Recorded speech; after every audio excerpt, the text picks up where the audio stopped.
दोस्तों, आचार्य चाणक्य केवल एक महान विद्वान ही नहीं बल्कि अद्वितीय रणनीतिकार भी थे। उनके विचार और नीतियां न केवल उनके समय में बल्कि आज भी प्रासंगिक हैं। चाणक्य की नीतियों ने उन्हें और उनके अनुयायियों को शत्रुओं पर विजय पाने में सहायता दी।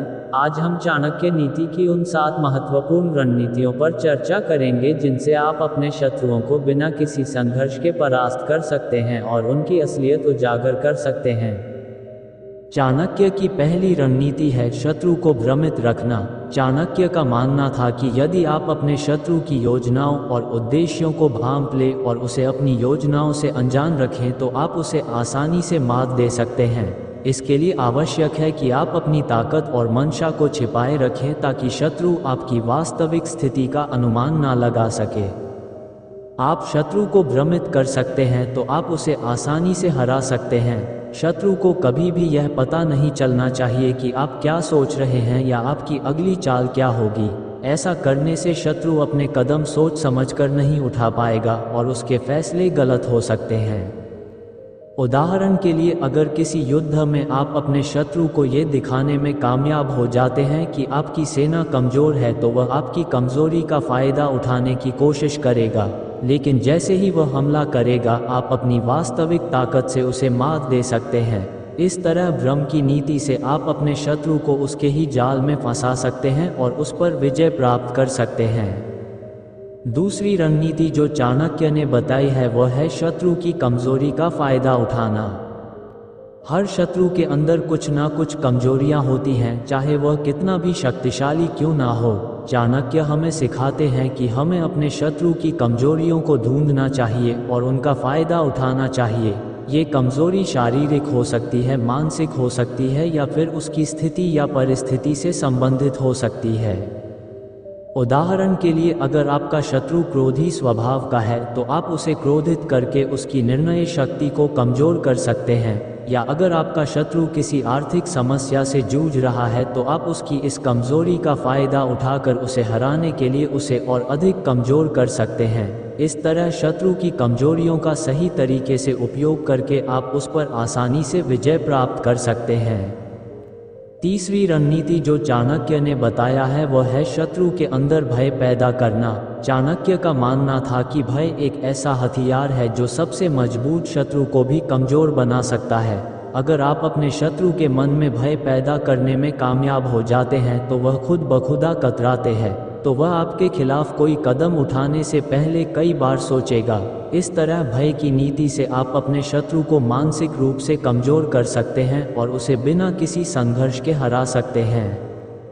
चौथी रणनीति जो चाणक्य ने बताई है वह है शत्रु को आपस में लड़ाना। चाणक्य का मानना था कि अगर आप अपने शत्रुओं को आपस में लड़ाने में सफल हो जाते हैं तो वे खुद ही कमजोर हो जाएंगे और आपको उन्हें हराने के लिए अधिक प्रयास नहीं करना पड़ेगा। यह नीति विशेष रूप से तब काम आती है जब आपके शत्रु की संख्या अधिक हो या जब वे गठबंधन में हो। उदाहरण के लिए, अगर आपके 2 या अधिक शत्रु एक ही समय पर आपके खिलाफ हो तो आप उनके बीच झगड़ा लगाकर उन्हें आपस में ही उलझा सकते हैं। इससे उनकी ताकत कमजोर हो जाएगी और वे एक दूसरे को ही खत्म कर देंगे। इस तरह आप बिना किसी प्रत्यक्ष संघर्ष के अपने शत्रुओं पर विजय प्राप्त कर सकते हैं। पांचवी रणनीति जो चाणक्य ने बताई है वह है समय का सही उपयोग करना। वैसे समय का सही उपयोग कई बार चैनल को सब्सक्राइब करके भी होता है, जो आप नहीं कर रहे हैं तो वीडियो लाइक करने के बाद चैनल को सब्सक्राइब कर लो और यह समझो कि चाणक्य का मानना था कि सही समय पर सही कदम उठाना शत्रु पर विजय पाने के लिए अत्यंत आवश्यक है। अगर आप जल्दबाजी में कोई निर्णय लेते हैं तो आप अपने शत्रु के जाल में फंस सकते हैं। इसीलिए चाणक्य हमें सिखाते हैं कि हमें धैर्यपूर्वक प्रतीक्षा करनी चाहिए और सही समय का इंतजार करना चाहिए। उदाहरण के लिए, अगर आपका शत्रु किसी परेशानी या संकट में है तो यह सही समय हो सकता है उस पर हमला करने का, या अगर आप किसी योजना को लागू करने की सोच रहे हैं तो तब तक इंतजार करें जब तक कि परिस्थितियां आपके पक्ष में ना हो। इस तरह सही समय का इंतजार करके और अपने कदम को सोच समझकर उठाकर आप अपने शत्रु पर आसानी से विजय प्राप्त कर सकते हैं। छठी रणनीति जो चाणक्य ने बताया है वह है शत्रु की जासूसी करना। चाणक्य ने हमेशा अपने शिष्यों को सिखाया कि शत्रु के हर कदम की जानकारी होना आवश्यक है। बिना जानकारी के आप अपने शत्रु की ताकत, कमजोरी और योजना के बारे में नहीं जान सकते। जासूसी के माध्यम से आप शत्रु की हर चाल को पहले से जान सकते हैं और उसके खिलाफ तैयारी कर सकते हैं। उदाहरण के लिए, अगर आपको ये पता चल जाए कि आपका शत्रु कब और कैसे हमला करने वाला है, तो आप पहले से ही उस हमले का मुकाबला करने के लिए तैयार रह सकते हैं। इस तरह जासूसी की मदद से आप शत्रु के हर कदम को विफल कर सकते हैं और उस पर जीत हासिल कर सकते हैं। सातवीं और अंतिम रणनीति जो चाणक्य ने बताई है वह है शत्रु के साथ संधि करना, लेकिन ये तब जब यह आपके फायदे में हो। चाणक्य कहते हैं कि हमेशा लड़ाई ही समाधान नहीं होती, कभी कभी समझौता भी करना पड़ता है, लेकिन ये तो तभी करना चाहिए जब यह आपके लिए लाभदायक हो। उदाहरण के लिए, अगर आपका शत्रु बहुत शक्तिशाली है और उसके साथ सीधा मुकाबला करना आपके लिए नुकसानदायक हो सकता, तो बेहतर होगा कि आप उसके साथ संधि कर ले। लेकिन इस संधि का उद्देश्य समय पाना और अपनी ताकत को बढ़ाना होना चाहिए ताकि भविष्य में आप उसे पूरी तरह से हरा सके। इस तरह संधि की नीति से आप बिना किसी प्रत्यक्ष नुकसान के अपने शत्रु से निपट सकते हैं और सही समय आने पर उस पर विजय प्राप्त कर सकते हैं। चाणक्य का कहना था कि दुश्मन को कभी भी कमजोर समझने की भूल नहीं करनी चाहिए, क्योंकि एक दिन वह आपके लिए खतरनाक साबित हो सकता है। साथ ही चाणक्य ने इस बात पर जोर दिया कि अपनी योजनाओं को दुश्मन के सामने गुप्त रखना चाहिए, क्योंकि यदि दुश्मन को आपकी योजनाओं का पता चल गया तो आपकी हार निश्चित है। उन्होंने दुश्मन को भ्रमित करने को भी एक महत्वपूर्ण रणनीति बताया है, क्योंकि जब दुश्मन भ्रमित होता है तभी उसे हराया जा सकता है।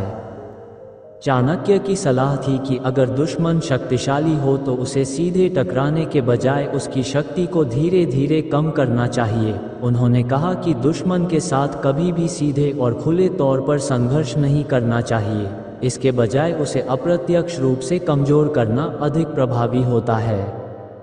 चाणक्य का मानना था कि दुश्मन की कमजोरियों को पहचानना और उन पर वार करना जीत का एक प्रमुख तरीका है। एक और महत्वपूर्ण विचार ये था कि दुश्मन को अपने कार्यों और उसके बारे में भी ध्यान रखना चाहिए ताकि वह सही समय पर सही कदम ना उठा सके। इसके अलावा चाणक्य ने इस बात पर जोर दिया कि दुश्मन की ताकत का आकलन करते समय उसकी चालाकी और योजनाओं का भी ध्यान रखना चाहिए, क्योंकि सिर्फ उसकी ताकत पर ध्यान देना आपकी हार का कारण बन सकता है।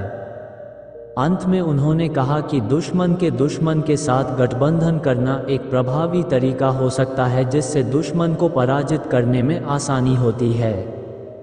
चाणक्य ने कहा कि दुश्मन से निपटने के लिए समय का सही उपयोग करना चाहिए।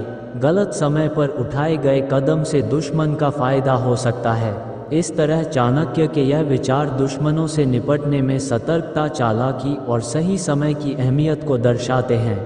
इन विचारों के माध्यम से चाणक्य ने बताया कि दुश्मनों से निपटने के लिए धैर्य, चालाकी और रणनीति का सही उपयोग करना आवश्यक है। हम अपने दुश्मन के बारे में तो बहुत सोचते हैं, लेकिन दोस्तों को भूल जाते हैं। आप उन्हें मत भूलिए बल्कि उनकी मदद कीजिए। इन नीतियों के अलावा भी चाणक्य ने अपने शत्रु को मात देने के कुछ उपाय बताए हैं। चाणक्य कहते हैं कि दुश्मन के हथियार का पता लगाए। चाणक्य नीति की माने तो सबसे पहले दुश्मन के हथियार का पता लगाए। दुश्मन का हथियार ही आपका सबसे बड़ा हथियार साबित हो सकता है, यानी कि आप दुश्मन की अच्छी व बुरी दोनों बातों के बारे में पता लगाएं। ये पता चलने के बाद आप उसे उकसाने की कोशिश कर सकते हैं ताकि वह अपना आप खो दे और क्रोधित होकर अपना विवेक भी खो बैठे। दुश्मन से आधी बाजी तो आप वहीं जीत लेते हैं। शत्रु को कभी घायल करके ना छोड़े। चाणक्य नीति में लिखा है कि कभी भी सांप और शत्रु को घायल करके छोड़ना घातक हो सकता है। यदि रोग का पूरा इलाज ना हो तो वह आपके जीवन को बर्बाद करने के लिए काफ़ी होता है। उसी तरह दुश्मन को घायल कर छोड़ देने पर वे आपको बर्बाद करने का या मारने का मौका ढूंढेंगे। वे मौका पाते ही आप पर झट से हमला कर देंगे। अपने राज कभी किसी से ना बताएं। चाणक्य नीति के मुताबिक जिस प्रकार सूखा पड़ने पर जमीन बंजर हो जाती है तो सभी उस राज्य को छोड़कर हरे भरे राज्य में प्रस्थान करते हैं ताकि जनजीवन बचाया जा सके, वैसे ही किसी को अपने सारे राज नहीं बताने चाहिए। इसके अलावा शत्रु को मात देने के लिए कूटनीति का भी इस्तेमाल किया जा सकता है। व्यक्ति को अपने दुश्मन को मात देने से पहले उससे जुड़ी करंट जानकारी हासिल करनी चाहिए, क्योंकि इससे आपको दुश्मन की ताकत और कमजोरी दोनों के बारे में पता चलेगा। उसी के आधार पर आप दुश्मन को हराने की रणनीति तैयार कर सकते हैं।